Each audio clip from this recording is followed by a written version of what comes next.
My hair was flat, straight, and one of my biggest insecurities my entire life up until about halfway through high school. I actually got rejected by this one girl in my class, and it sent me on this whole like villain arc of trying to improve my hair. And during this process, I was able to figure out how to give myself fluffy hair, this sort of surfer hair that you're looking at right now, middle parts, or literally any hairstyle I wanted, and my hair was finally not straight and flat anymore. So in this video, I'm gonna reveal to you pretty much everything that I did, and you're never gonna need another video again when it comes to your hair. If I had this video when I was my younger self, it would have made my life so much easier, so I'm making this video for the younger version of me, aka all of you guys watching this right now. So the first thing that I'm going to recommend to you guys is trying hair products. Now the biggest issue with most hair products is you don't know what they do, and when I was younger I didn't know what they did either. So to start this video, I'm going to give you the top 3 hair products that I recommend, and then later on I'll tell you the crazy methods that I used to use. Starting off with number 1, and the first product I recommend is salt spray. I literally believe in this so much that I made an entire brand around it. The top link in my description if you want to get it. It's called Simpletics.com. The reason I made this is because whenever I went to the beach, I would notice that my hair was like really thick, and sometimes it even looked a little bit wavy even though my hair was pinpoint straight. And that's when I realized it was the salt water that was making my hair look so good. So this is pretty much that in a bottle, but it also smells really good and has certain properties that makes your hair stand up even more. So if you haven't tried a salt spray before, I highly recommend starting off trying this out. The second product is hair volumizing powder. So hair volumizing powder is going to be best for people who have short to medium length hair, and what this does is it absorbs oil and grease out of your hair, helping it stand up on its own. Now the issue is if you have longer hair, this is going to make your hair look like a bird's nest. It's going to get all tangly, and you don't want that whatsoever. But if you have short to medium length hair, this is almost the most perfect product for you. This is also another product that I really like, so I'm actually developing my own right now. But until then, you can literally just look up any hair volumizing powder on Amazon, and a lot of them work pretty well. The third product that I recommend, and this works for actually any hair type, whether it's dead straight or completely curly, and that's a hair clay. Specifically a matte hair clay, because this actually looks like there's nothing in your hair whatsoever. All you have to do is apply like a dime size amount to your palm and rub it in your hair, and it's gonna help your hair stand up on its own. The best method that I recommend is taking a salt spray, mixing it with the hair clay, and then putting it in your hair together. The salt spray is going to add the texture and volume, while the hair clay allows it to hold place the entire day. Now hair products are only the surface level. The biggest differences you're going to see are when you actually change the texture of your hair. Now this second method I'm going to give you guys is the method that a lot of guys use, but they would never admit because a lot of people consider it zesty. So I actually used to do this for an entire year straight, and I loved it. So basically, if you've ever seen your mom using that little like iron on her hair to straighten it, that actually works like extremely well for guys, and all you have to do is take that flattening iron,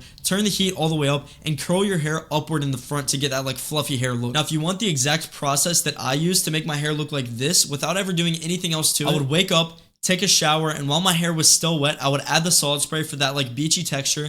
Then once my hair was completely dry, I would come in with a flattening iron, flip it up in the front, and it would give me that fluffy hair look that pretty much lasted all day. Just make sure that when you do this, you use hairspray after, and I recommend using a hairspray that has a 10 out of 10 hold. So although this method works extremely well, there's 2 main issues with using heat on your hair. So the first issue is the fact that it causes damage to your hair. So over time, your hair is literally going to get burnt to a crisp. But what you can do to prevent this is actually use a heat protectant on your hair. It's basically a spray you can find in the store or online. You just spray it on your hair before using any heat. To be honest with you guys, I never did this. My hair got completely burnt, but I didn't even really care at that time. Now the second issue with using heat is that your hair actually goes back to its normal state as soon as it gets damp or wet at all. So if it's humid outside and you walk outside, your hair could literally get straight over time. And not only that, if it's rainy, you are absolutely cooked. I remember times I would walk outside when it's raining at school and my hair would straight up turn into like a bowl cut. Now you can actually minimize how much the water affects your hair based on the amount of hairspray that you use. So if you remember like a few seconds ago, I said that you should get a 10 out of 10 hold hairspray. It's because there's different levels of hold for each hair product that you use. And with hairspray, you can either get a 1 out of 10 that's not really going to do much to your hair, or you could get a 10 out of 10 that will literally allow it to stand like straight. And I recommend the second option because like a really strong hold is going to last longer throughout the day and not give you as many issues. The only concern about this is the fact that it might make your hair feel a little bit crunchy, and that's something I like genuinely hated. Like I would not let a girl touch that. Now to me, this is just the tester for the next method I'm about to give you, because I did do this for a year, but eventually I got tired of it. It'd take a long time, and it eventually got on my nerves. It just felt pointless. So now for method number 3, this is where it literally changed my life, and this method works so well, it actually landed me an article in the Wall Street Journal. This method is getting a perm. So when you think of a perm, most people think of like ramen noodle hair, like extremely curly. It like completely like just fries your hair, right? This is where I come into play. So about a few years ago, I actually got this perm that was wavy instead of curly. This is actually a trend that started in Korea. Like it's literally called the Korean perm. But the Wall Street Journal claims that I started started an entire trend across the US called the Dillon.latham perm, which is where instead of getting a sort of like really tight and curly perm, you get a more wavy, like Korean style perm. Now, I'm not saying that I'm the sole reason for this, but I definitely made a massive impact because I actually went to LA recently,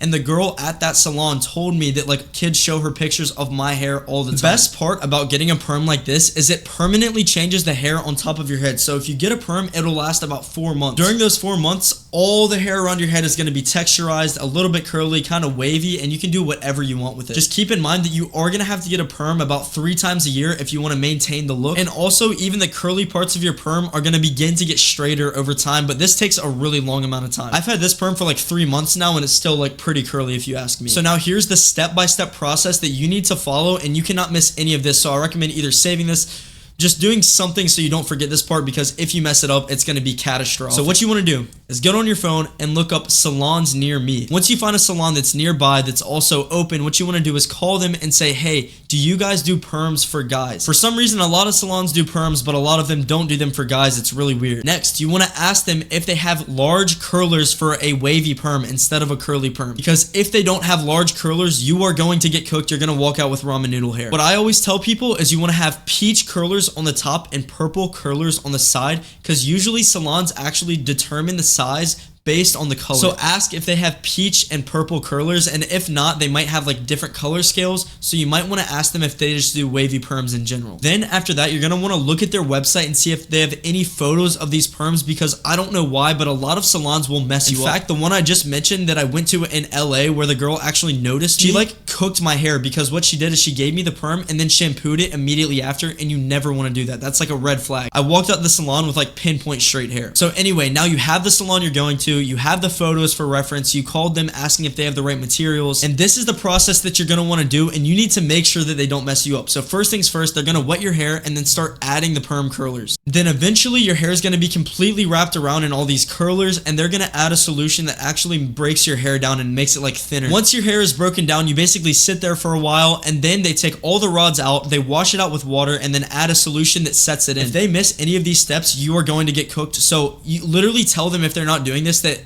like you need them to do. So now they've added the solution that breaks your hair down, wash it out with water, and now they're going to have to add the setting solution. This setting solution is what actually locks your hair into place and allows it to stay curly. You leave this in for a couple minutes, and then they wash it all out with water and only water. You cannot use shampoo, you cannot use conditioner, you cannot use soap, because if you do, you are going to get cooked. It's going to wash the solution out, and it's going to be a waste of time and money. Not only that, but for 48 hours, yes, 2 days, you should not be washing your hair, because if you do, that will also wash all of the solution out of your hair. And if you even do take a shower at all, you need to use only water. So now, once you have the perm, what you can do is use products like this salt spray. And like I said, I actually made this for myself, so there was a lot of thought that went into it. And this salt spray, in my opinion, is the single best product for when after you get your perm. And here's why. It's because when you add this to your hair, you can actually style it up like that fluffy TikTok hair look. You can style it back with like a slick back, or you can do a middle part, or if you want to, you can do this like downward turn style where it's just like curly laying on your forehead. So with all this being said, step 1 is using products on your hair, step 2 is using heat on your hair, and step 3 is potentially getting a perm. That's pretty much all the information you need, but none of this matters if you go bald, which is why I recommend watching this video right here so you can prevent hair loss for life.